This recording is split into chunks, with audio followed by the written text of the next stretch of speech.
Intinya manusia kan tidak bisa melakukan sesuatu, khususnya kalau bicara tentang moral, langsung di hari itu juga. Itu tidak bisa. Tidak ada begitu. Manusia ini butuh kepada serangkaian usaha pelan, tapi terus. Makanya ada istilah istiqomah. Istiqomah, konsisten. Antum kan Iya, tahu istilah istiqomah. Apa Iya. artinya istiqomah? Istiqomah itu artinya sesuatu yang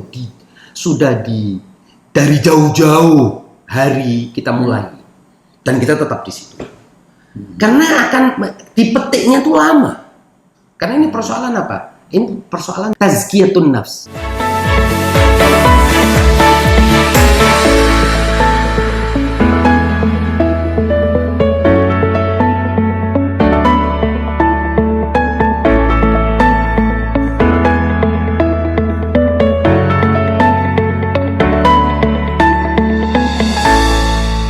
Bismillahirrahmanirrahim.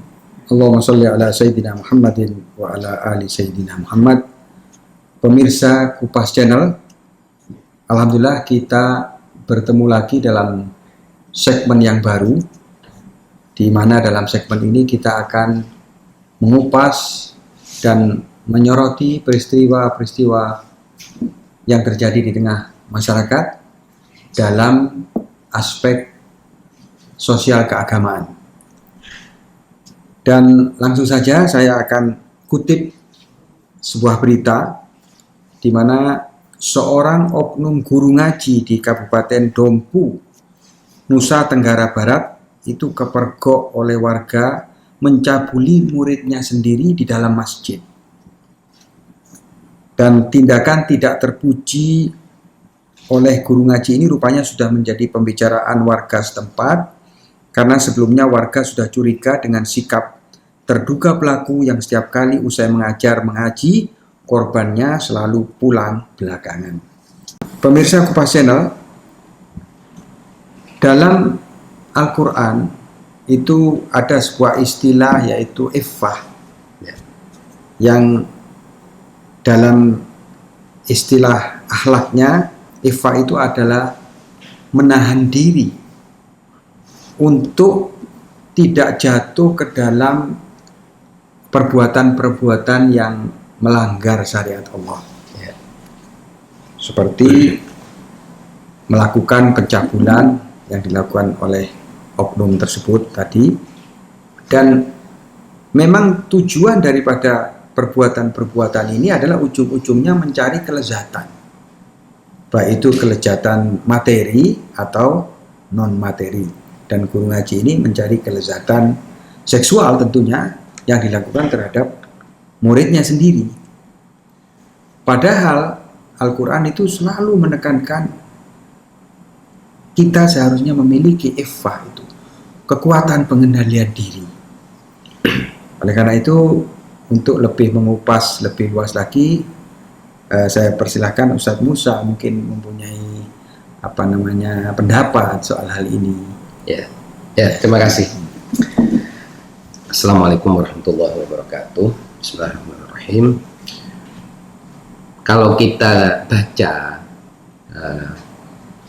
ajaran-ajaran akhlak Islam, juga pelajaran-pelajaran dari para guru akhlak, mereka pada umumnya, ulama akhlak ini mengatakan bahwa manusia ini secara sifat fitrahnya, pada dasarnya,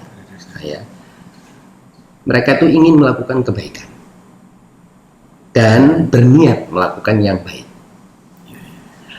Hanya saja ada banyak kendala dia untuk melakukan yang baik. Di antara kendala yang disebutkan oleh para ahli akhlak atau ulama akhlak itu adalah kendala dalam pengetahuan.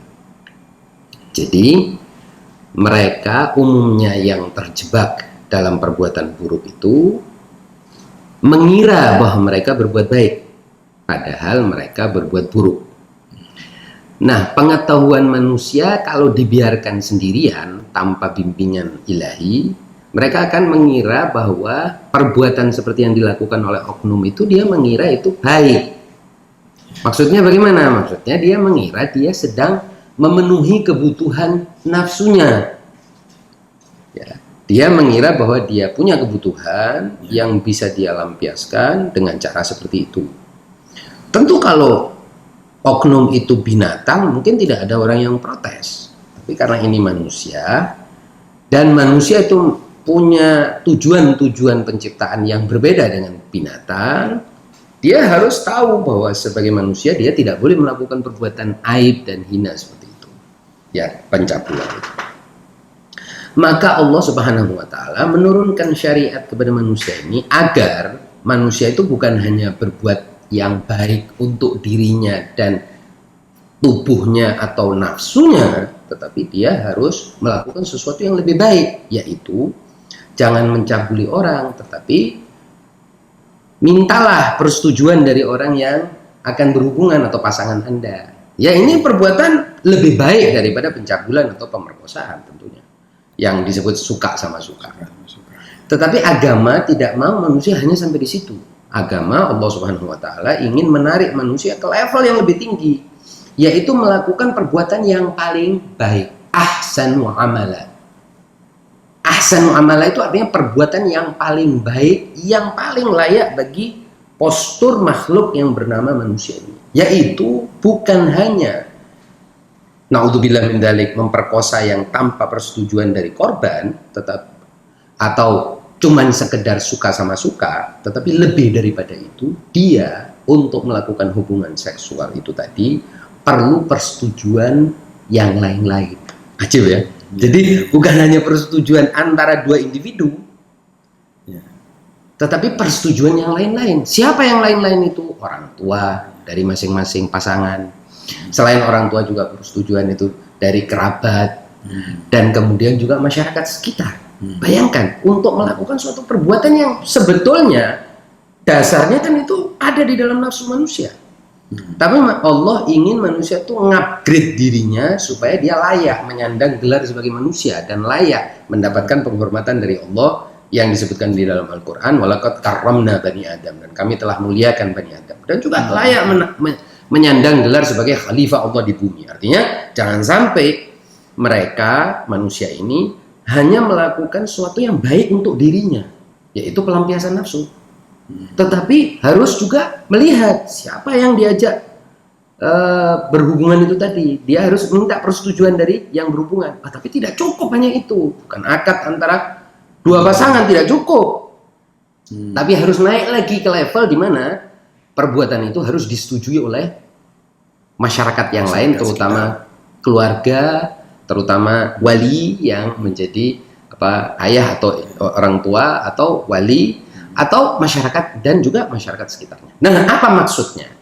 Nah, maksudnya satu perbuatan ini tadi di suatu masyarakat berdasarkan pada ajaran Allah, syariat itu, dia bukan hanya berdampak untuk dua orang ini saja, tapi dia punya dampak kepada yang lain-lainnya. Ketika hubungan itu berlanjut, punya anak, orang jadi tahu, oh anaknya fulan, dan juga ini mengikat masyarakat itu menjadi suatu yang disebut sebagai kesatuan keutuhan masyarakat manusia. Dan ini tidak ada pada masyarakat hewan yang lain. Kalau hewan yang lain begitu ada nafsu, monggo, silakan, kan gitu. Tidak ada batasan. Tidak ada batasan. Dan tidak ada orang bilang pemerkosaan binatang terhadap binatang yang lain. Nah, tetapi untuk manusia, karena dia memiliki status yang berbeda dengan binatang-binatang yang lain, dengan hewan-hewan yang lain, tidak cukup dia hanya melakukan sesuatu yang baik untuk dirinya. Kan kalau kita analisis secara filosofis, perbuatan seksual itu baik untuk tubuh dan kebutuhan naluri manusia, kan? Sama seperti makan, minum sebetulnya. Kebutuhan pokok. Kebutuhan pokok manusia, mau tidak mau itu ada di dalam diri manusia, dan Allah menciptakan syahwat di dalam diri manusia untuk kebaikan. Dan orang yang melakukan itu mengira itu baik, padahal itu salah. Padahal itu bukan hanya tidak baik, tapi itu dikutuk oleh Allah. Kenapa? Karena manusia tidak boleh hanya sekedar melampiaskan hawa nafsu. Nah, ini kembali kepada ajaran yang tadi antum sebutkan sebagai iffah itu tadi. Berpantang, menahan diri. Nah, ini keunikan manusia. Jadi manusia ini makhluk yang unik. Bukan semua yang dia mau lakukan dia boleh lakukan. Karena kalau dia melakukan semua yang ingin dia lakukan, jatuhnya dia bukan melakukan kebaikan, tapi melakukan keburukan. Meskipun dalam pengetahuan primitif dia, dalam informasi primitif dia atau informasi genetik dia, itu adalah suatu perbuatan yang baik. Nah, ini tidak boleh, manusia tidak boleh menjadi seperti binatang. Nah, karena perbuatan yang seperti itulah, maka Allah mengajarkan kepada manusia melalui suatu serangkaian syariat yang turun dan juga ajaran-ajaran ilahi yang turun untuk memiliki iffah, berpantang, mampu menahan diri dari perbuatan-perbuatan yang diharamkan. Bagi manusia kemudian ada halal, haram, sunnah, yang dianjurkan, yang tidak dianjurkan, makruh dan lain sebagainya. Ini asal cerita. Tentunya iffah ini menahan diri bukan hanya dalam soal syahwat seksual tentunya ya. Ya, betul. Ada iffah dalam masalah uang, ekonomi. Ya, betul. Ketika kita mungkin ini haknya orang, kita harus nahan diri. Walaupun siapa yang nggak suka uang kan, karena uang ini kebutuhan pokok. Betul. Tapi ketika itu adalah uang rakyat, seharusnya kita bisa menahan diri untuk tidak dikorupsi kan. Iya, betul. Mungkin. Jadi gini, kan tadi saya bilang, sebetulnya manusia itu ketika menunaikan kebutuhannya, mau meraih kebutuhannya, itu kan sebetulnya baik untuk dirinya, tetapi itu tidak cukup. Tidak boleh. Jadi manusia adalah makhluk yang ukurannya tidak boleh dirinya saja. Ukurannya tidak boleh hanya dirinya sendiri. Sama seperti orang misalnya mengkorupsi. Kalau Anda tanya-tanya mungkin jangan-jangan ya saya kan supaya keluarga senang, saya ambil uang ini buat kebaikan mereka. Tidak cukup Pak, tidak boleh itu Pak. Mungkin istrinya ingin belanja kan? Mungkin istrinya ingin belanja, anaknya ingin beli mainan. Atau anaknya ingin beli motor, atau ibunya ingin beli rumah dan lain sebagainya. Tidak bisa Anda mengambil harta hanya sekedar untuk menunaikan apa yang menurut Anda baik atau menurut dirimu baik. Karena hanya manusia ya yang tidak boleh melakukan sesuatu yang hanya baik untuk dirinya. Dia harus mengupgrade dirinya.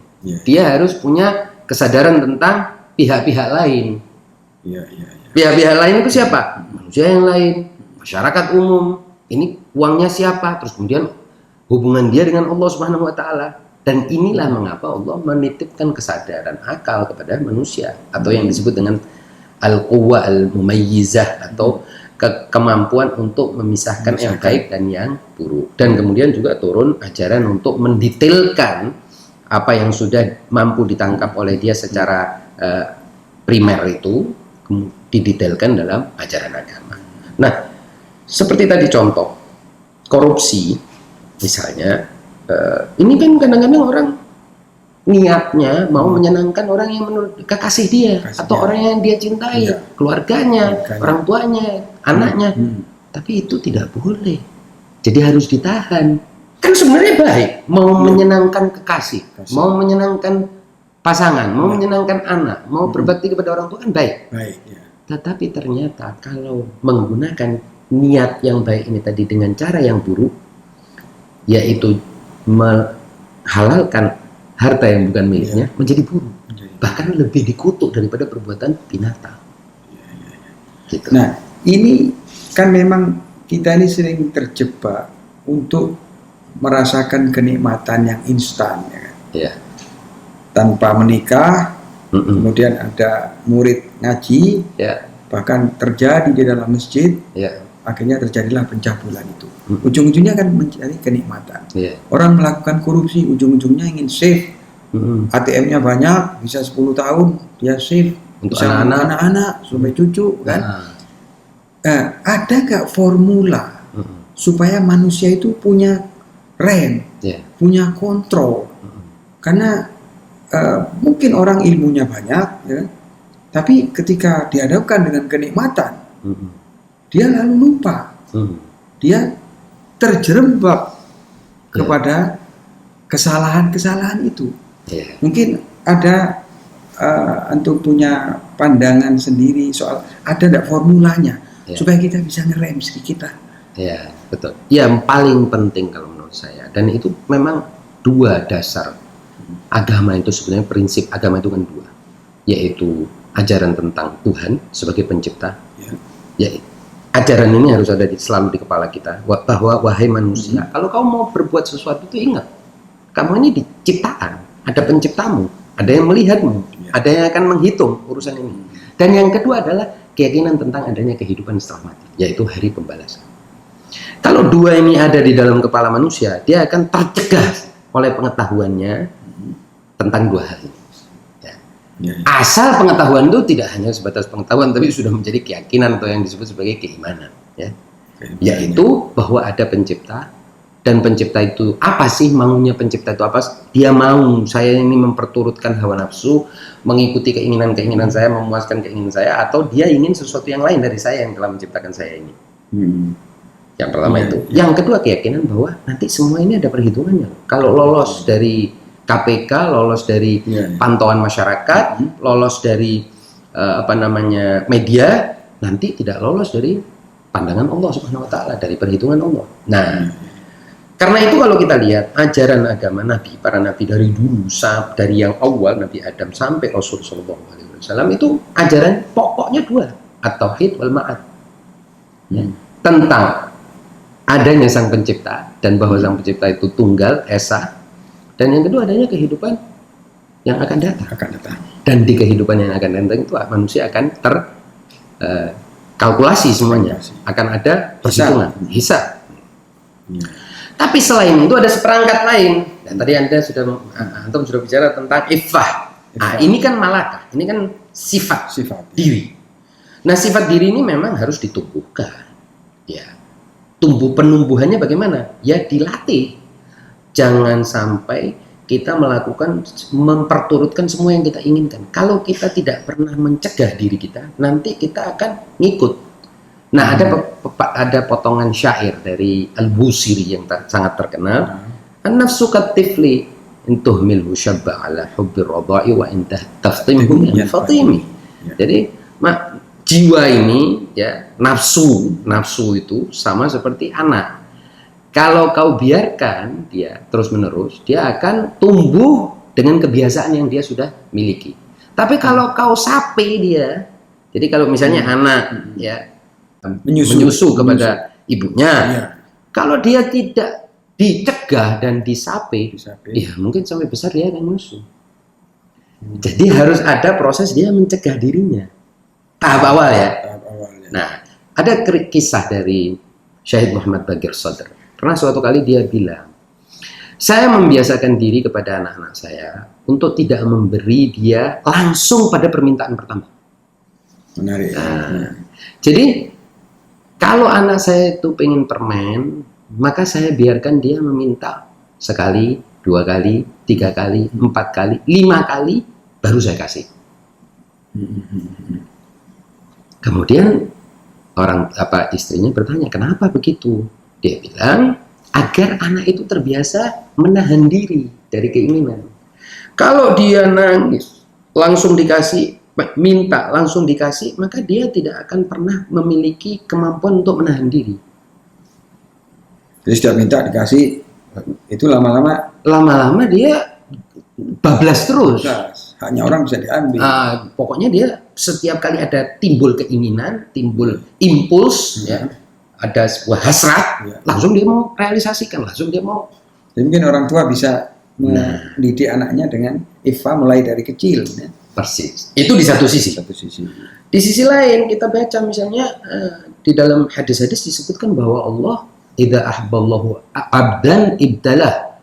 Kalau Allah mencintai seorang hamba, Allah akan mengujinya. Artinya dikasih dia momen di mana dia akan belajar untuk menahan diri, belajar untuk mencegah dirinya dari keinginan. Dan juga salah satu bukti bahwa Allah mencintai hambanya adalah tidak semua doanya dikabulkan.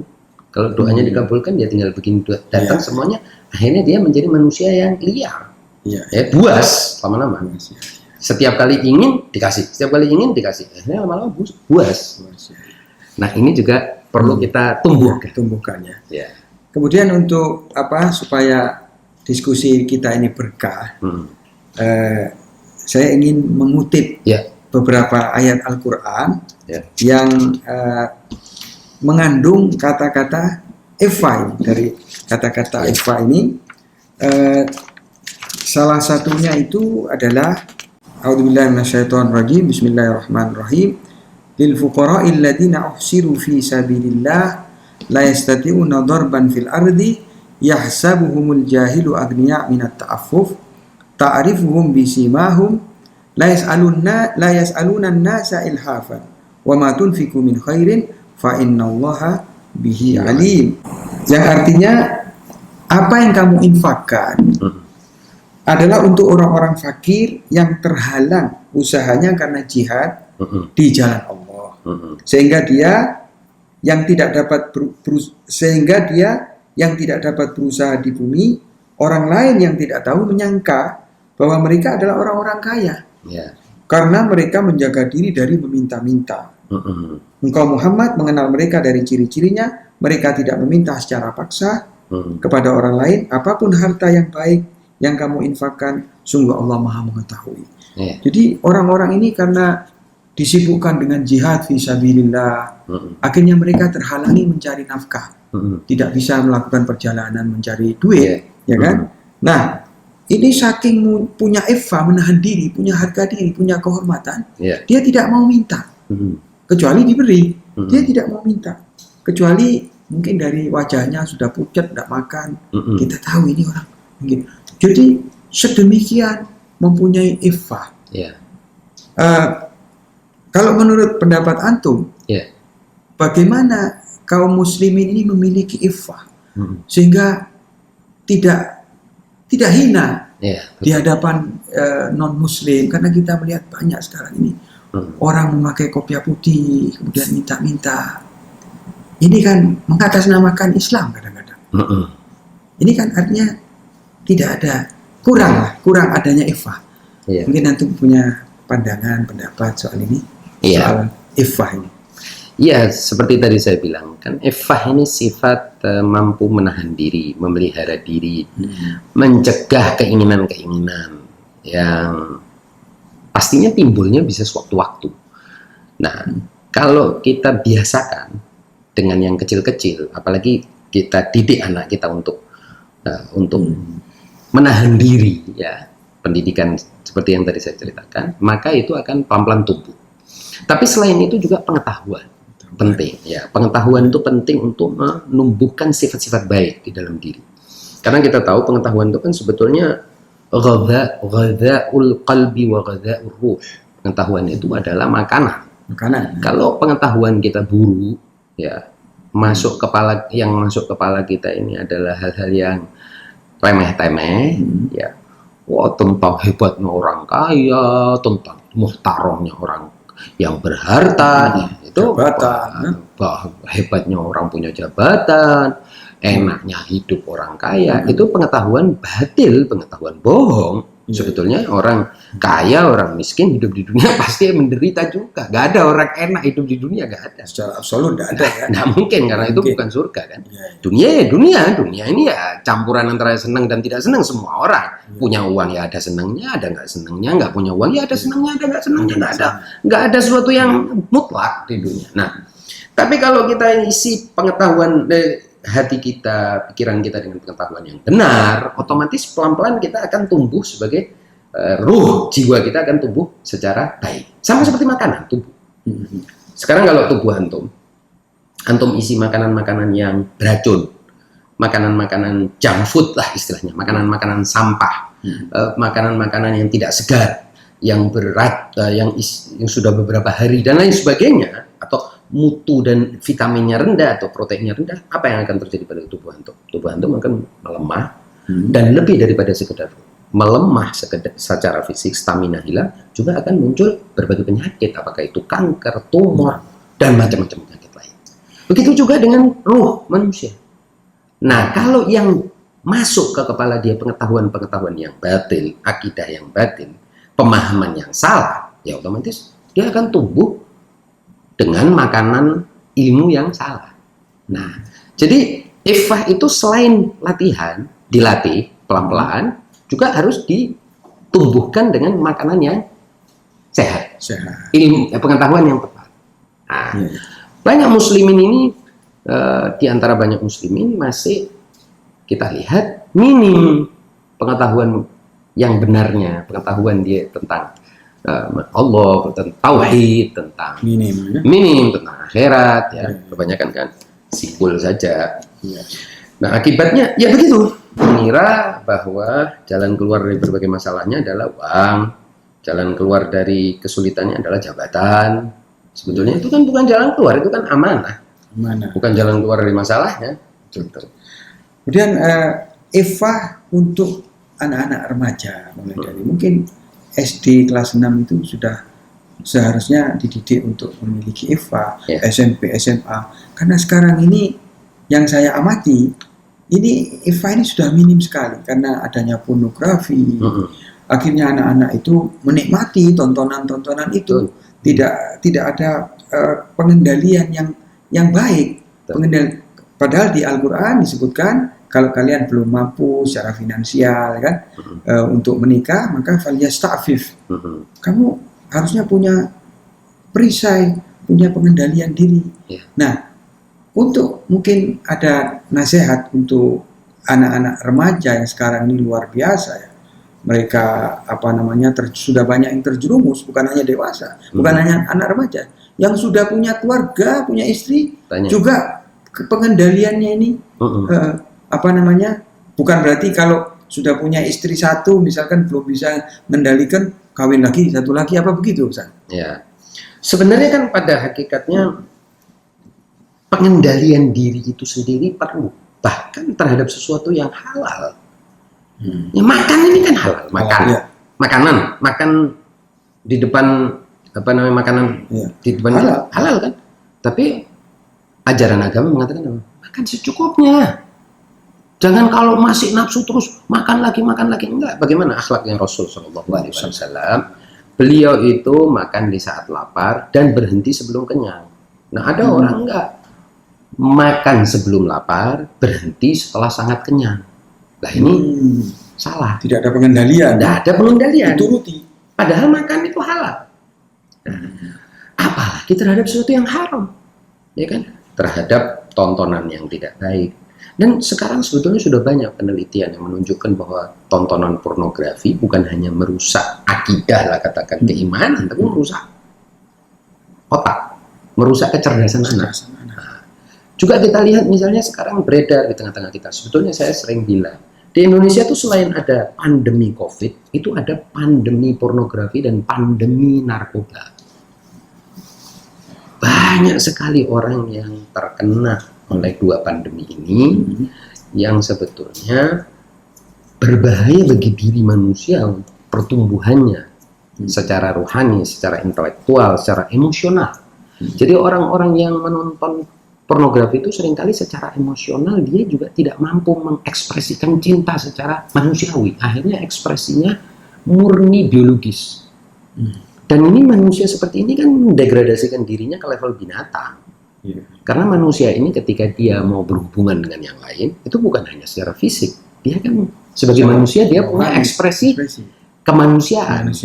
Cinta itu bukan semata-mata pelampiasan nafsu, yang di situ mungkin sebagian orang agak keliru memahami. Jadi kan seringkali diterjemahkan dari bahasa Inggris making love ya, atau dalam bahasa Indonesia bercinta, itu dikira berhubungan secara seksual. Nggak harus. Cinta itu punya banyak dimensi. Kalaupun ada hubungan seksual dengan pasangan, ya istri kita dan sebagainya, harus ada dimensi lainnya, harus ada ekspresi cinta dari sisi lainnya. Masa cuma hubungan fisik? Nah, dan sebetulnya ajaran agama itu ingin mengupgrade manusia. Kenapa Allah ingin mengupgrade manusia? Karena sebetulnya di dalam diri manusia ini sudah tersimpan berbagai potensi baik dan potensi untuk terbang tinggi. Jangan sampai dia terjebak untuk sekedar menggunakan potensi-potensi yang sangat binatang atau hewani. Akibatnya potensi-potensi manusiawinya dan juga potensi rohaninya terbengkalai, tidak terpakai, atau bahkan lebih jauh disfungsional, tidak berfungsi lagi. Karena tidak pernah diutak-utak, tidak pernah diaktualisasikan, tidak pernah dipakai, karatan akhirnya. Fungsi-fungsi itu. Jadi yang dipakai hanya fungsi-fungsi biologis. Nah, ajaran agama kan ingin mengupgrade manusia untuk mendaki lah, melakukan evolusi. Nah, saya kira itu mengapa penting untuk kita ajarkan mulai dari kecil sebetulnya, bukan hanya remaja tadi yang antum sampaikan. Dari kecil kita tuh mesti kasih tahu sama bayi, balita lah ya, bahwa kamu manusia, kamu bukan binatang. Jangan cuman ngikutin nafsu-nafsu binatang. Tapi kadarnya kalau balita masih boleh lah, kadarnya itu sedikit aja. Karena Allah pun belum menetapkan taklif buat mereka. Tapi begitu besar sedikit, itu kadarnya harus mulai naik. Dosis dosis pengajarannya, dosis pendidikannya harus meningkat. Nah, begitu juga kalau dia sudah semakin besar, dosisnya harus tinggi lagi. Nah, supaya unsur-unsur atau dimensi kebinatangan manusia yang memang sudah ada dari sejak bayi itu tumbuh bersamaan dengan dimensi-dimensi lain manusia, sehingga manusia itu tumbuh dewasa secara non fisik, sebagaimana tumbuh secara fisik. Jadi ini harus seimbang nih. Nah, jadi harus ada koordinasi antara pertumbuhan fisik dengan non fisiknya. Nah, tapi tidak sedikit orang yang secara fisiknya sudah tumbuh, sudah tua, tapi sebetulnya dia masih binatang, sama seperti dia di usia 5 tahun lebih. Bahkan makin, jadi gini, banyak manusia yang makin berumur karena dia hanya melatih dimensi biologisnya, melatih potensi biologisnya, makin garang dan makin buas potensi biologisnya. Karena dia aktualisasikan hanya potensi itu, potensi lainnya nggak tumbuh. Nah, yang seharusnya ini artinya falsafah pendidikan Islam adalah dua-duanya tumbuh supaya ketika dimensi fisik manusia yang pastinya akan melemah di usia senja, dimensi rohaninya justru lagi meningkat tajam, lagi hebat-hebatnya, lagi prima.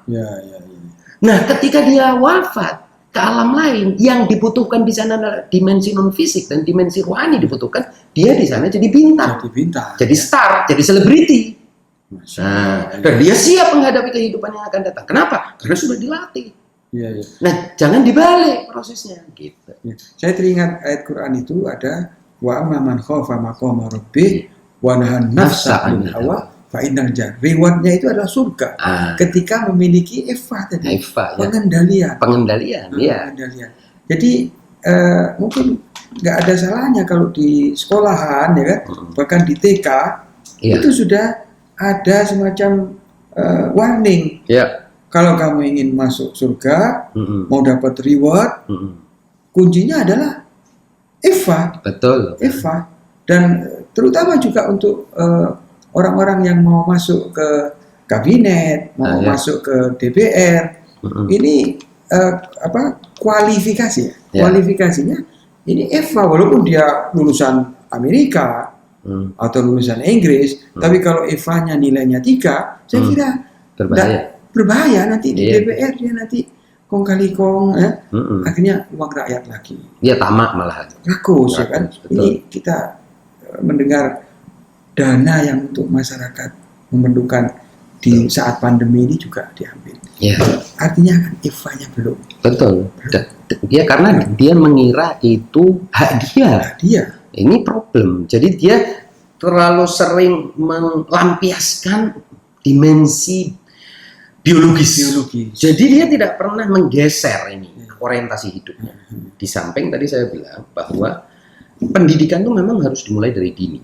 Tapi dosisnya kalau dari mulai muda itu dosisnya bisa kecil. Nah, kalau sudah dewasa dia dosisnya harus tinggi. Nah, sayang sekali kalau dosis ini tidak dimulai dari kecil. Karena apa? Nanti kalau disuntik keras di usia sudah senja, takutnya justru kebalik gitu. Sama seperti kalau kita misalnya bicara di kedokteran ya. Nah, saya kira pelan-pelan itu yang ditekankan oleh agama itu ya. Tadarruj lah kalau istilah dalam agama itu bertahap, setahap demi setahap, setapak demi setapak, karena itu proses alami. Tapi kalau langsung digenjot dengan di listrik secara besar, yaitu apakah itu dengan dipenjara dan sebagainya, belum tentu dia berubah. belum tentu manusia berubah. Ya, misalnya koruptor-koruptor ini kan Iya. banyak yang dipenjara. Iya, betul. Belum tentu berubah. Belum tentu Karena berubah. itu justru akan dia menjustifikasi dirinya. Wah, saya ini begini sebetulnya, ini bukan saya. Wah, setan sudah terlalu masuk di dalam pikiran dia. Jadi dia hanya akan melakukan pembenaran. Jadi kalau saya mau boleh simpulkan, Ya. untuk kemajuan bangsa ke depan ini Ya. perlu, terutama elit-elit, Mm-mm. itu meningkatkan volume EVA-nya. Mm-mm. Volume EVA-nya akan menjadi Indonesia yang jaya Ya. dan dibangun oleh revolusi akhlak atau revolusi mental, apapun namanya. Ya. Itu adalah fondasi. EVA ini fondasi Ya. bagi majunya Indonesia. Ya kan, intinya manusia kan tidak bisa melakukan sesuatu, khususnya kalau bicara tentang moral, langsung di hari itu juga. Itu tidak bisa. Tidak ada begitu. Manusia ini butuh kepada serangkaian usaha pelan, tapi terus. Makanya ada istilah istiqomah. Istiqomah, konsisten. Antum kan Iya, tahu iya. istilah istiqomah. Apa artinya istiqomah? Istiqomah itu artinya sesuatu yang dari jauh-jauh hari kita mulai dan kita tetap di situ. Karena akan dipetiknya tuh lama. Karena ini persoalan apa? Ini persoalan tazkiyatun nafs. Nah, ini menarik. Dalam Al-Qur'an kan disebutkan qad aflaha man zakkaha wa qad khaba man dassaha. Qad aflaha man zakkaha. Ini apa? Apa artinya zakkah? Zakkah sebagian orang mengartikannya dengan mensucikannya. Salah. Itu salah satu makna zakkah. Kurang tepat. Tazkiyah itu salah satunya maknanya adalah mensucikannya. Tapi yang disebutkan oleh para ahli bahasa, zakkah itu artinya anma syai'an, menumbuhkan sesuatu. Bayangkan, jadi jiwa ini tazkiyatun nafs itu artinya penumbuhan jiwa. Lah bagaimana itu menumbuhkan jiwa? Menumbuhkan jiwa itu artinya dari jiwa atau an-nafsul hayawaniyah menjadi nafsul insaniyah. Dari jiwa kebinatangan yang sudah dimiliki mulai manusia keluar ke bumi ini menjadi manusia, menjadi jiwa kemanusiaan. Dan jiwa kemanusiaan itu ketika ada iffah, ada taqwa, ada wara', ada zuhud, ada tawakal, ada sabar, itu baru jiwa kemanusiaan. Dan pembimbingnya adalah para nabi dan para wali. Itu guru-guru akhlaknya. Oleh sebab itu kan qad aflaha man zakkaha, ini istilah zakkah ini artinya adalah menumbuhkan. Nah, penumbuhan sesuatu udah bisa cepat. Nggak bisa revolusioner langsung. Nggak bisa. Nggak bisa itu. Jadi gradually bertahap. Harus bertahap. Ya. Kalau revolusi politik bisa. Kenapa? Karena politik itu kan kekuasaan. Dan kekuasaan itu kan dari tangan A pindah ke tangan B. Itu bisa. Kalau revolusi moral, revolusi mental itu tidak bisa. Nggak ada istilah revolusi mental. Revolusi akhlak itu berarti ahli-ahli akhlak akan bertanya, ini bagaimana caranya ada revolusi? Karena manusia itu bukan makhluk yang bisa digenjot terus kemudian berubah. Nggak bisa begitu. Manusia harus mengalami proses. Apakah itu perenungan, perbaikan diri yang pelan-pelan. Nah, oleh sebab itu para ahli akhlak mengatakan manusia harus, seperti misalnya Imam Khomeini dalam bukunya, yang paling baik adalah memulai perbaikan dari sedini mungkin. Nah, kalau sudah sedini mungkin memulai, maka nanti di usia 40 tahun itu akan mudah hidupnya. Melakukan kebaikan itu jadi mudah. Karena sudah lama ditanam. Jadi malakah. Jadi malakah. Kebiasaan. Sudah jadi kebiasaan. Bahkan istilah akhlak. Al-khuluq itu kan karakter moral. Nah, ketika karakter moralnya manusia sudah baik, maka dia mudah melakukan kebaikan. Gitu. Artinya Indonesia ini masih ada harapannya. Ketika kita kembali kepada Al-Quran, kembali kepada syariatnya Allah, akan tumbuh generasi-generasi yang memiliki iffah dan akan tercipta kesejahteraan sosial. Pasti. Seperti yang diharapkan oleh para founding fathers. Betul, setuju. Saya kira para pemirsa Kupas Channel kali ini cukup. Insya Allah kita akan membahas lagi, mengupas lagi persoalan dan fenomena sosial di sesi-sesi berikutnya insya Allah. Insya Allah ya. Ya. Assalamualaikum warahmatullahi wabarakatuh. Waalaikumsalam.